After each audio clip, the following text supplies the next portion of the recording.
छोटे से भी कर्म का हमको दंड मिलेगा। देखो, एक मांडव्य नाम के ऋषि थे, महाभारत में कथा है।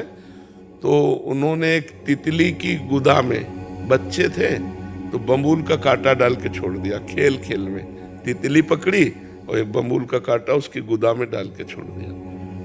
अब जब ये शयाने हुए तो घोर तपस्या में संलग्न हुए। महाभारत में भगवान व्यास देव जी ने लिखा, ऐसे हाथ उठा करके दोनों पैरों के पंजे पर खड़े होकर ऐसे मंत्र जाप करते हुए समाधिस्थ थे। कुछ चोर लोग राजा की संपत्ति को चुरा करके भाग रहे थे, तो राजकर्मचारियों ने पीछा किया। तो उन्होंने सोचा संत के आश्रम में अगर हम छुप जाएं तो बच जाएं। तो आश्रम में जाते हुए राजकर्मचारियों ने देख लिया और वहीं जाके छुप गए। तो माल सहित चोर पकड़े गए। राजकर्मचारियों की बुद्धि में भ्रम आया और बोले, नाटक कर रहा है तपस्या का, ये चोर पालता है और चोरी करवाता है। उनको भी बंदी बना लिया। अभी उनको होश ही नहीं है। राजा के सामने ले गए। राजा ने हुक्म कर दिया, सूली की सजा उस समय चलती थी, सूली की सजा दी जाए। सूली की सजा होती है, उसको ऊपर से ले जाकर गुदा के निशाने से ऐसे पटक दिया जाता है। तो भाले जैसा एक यंत्र होता है, उसमें घुस जाता है गुदा में, और वो तड़प तड़प के कितने घंटों में मरेगा, क्षमता होती है। अब जो ही सूली की सजा दी गई तो जो अन्य साधारण जीव थे वो तो, लेकिन इनके जो ही सूली गई तो उनको चेतना ही समाधि से बाहर हुए। तुरंत पद्मासन लगा लिया, सूली पे पद्मासन लगा लिया। अब जब दूसरे दिन अन्य वध करने के लिए लाए गए तो पुराने वाले उतारे। जो ही देखा कि महात्मा वो भाग करके गए, बताया तो गाय आगे करके बड़ी नम्रता से उनका, महाराज मुझे पता नहीं था कि आप संत हैं, आप कृपा करो। बोले, मुझे इससे मतलब नहीं, तेरे को कोई दंड नहीं दे, हम सीधे यमराज को दंड देंगे, क्योंकि निर्णायक वहां से निर्णय होता है ना।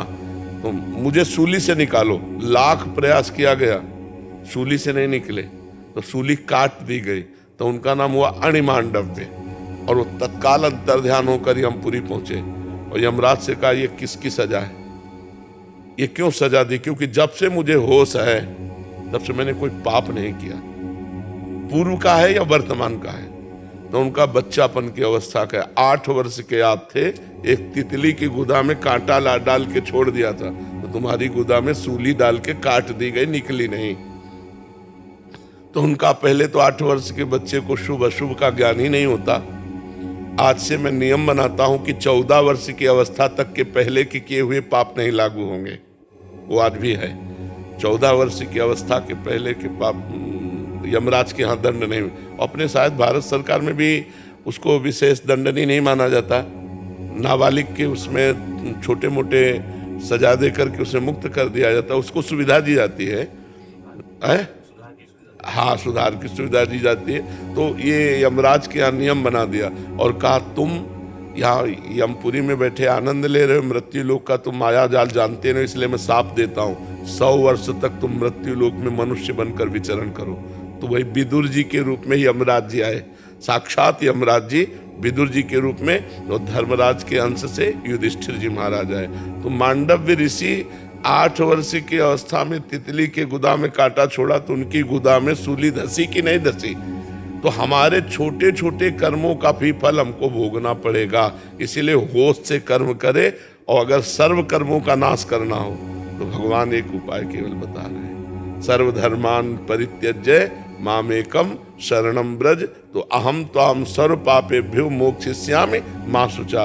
तुम सब धर्मों को छोड़कर मेरी शरण में आ जाओ और मेरा भजन करो, तो मैं तुम्हारे सारे पापों को नष्ट कर दूंगा, भगवान कह रहे हैं। अन्यथा कोई दूसरा उपाय नहीं, फिर तो भोगना ही पड़ेगा।